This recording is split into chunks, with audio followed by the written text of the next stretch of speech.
Bu videom həm xanımlara, həm bəylərə aiddir. Ümumiyyətlə, qarın nahiyəsi bizim emosional qəbirstanlıqdır. Bunu bilin. Deməli, getdik. Mən, hamınız bilirsiniz ki, çoxlu yürüyüş edirəm, idman edirəm, ac qalıram. Hər şeyə rağmen ciddidən mən çəkimi ata bilmirdim. Ata bilmirdim. Yəni 3-4 kilo gedirdi və qarın nahiyəsi daha çox məni getmirdi. Dediyim kimi emosionaldır və insanlarla işləyirəm, ödəm bu sürekli olur. Və bu nədir? Bu hula hoopdur. Görürsünüz içində bunun masajordur.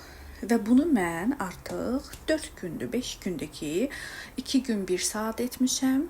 15 dəqiqə, 30 dəqiqə. Bax, belə düşünün. Amma ilk başlarda bunu çalışın, 15 dəqiqədən edin hər gün ki, hazırda menstrual dövrüm olsa belə, məndə artıq qarın, gördüyünüz kimi, sözün əsl mənasında düzdür. Baxın. Və geri çəkməmişəm. Yəni, aclıq, diyet, nələrə rağmen mən arıqlaya bilmirdim. Çox gözəldir. Zəhərləyici kofelər falanlar, belə şeylər içməyin. Sağlam şəkildə arıqlayın.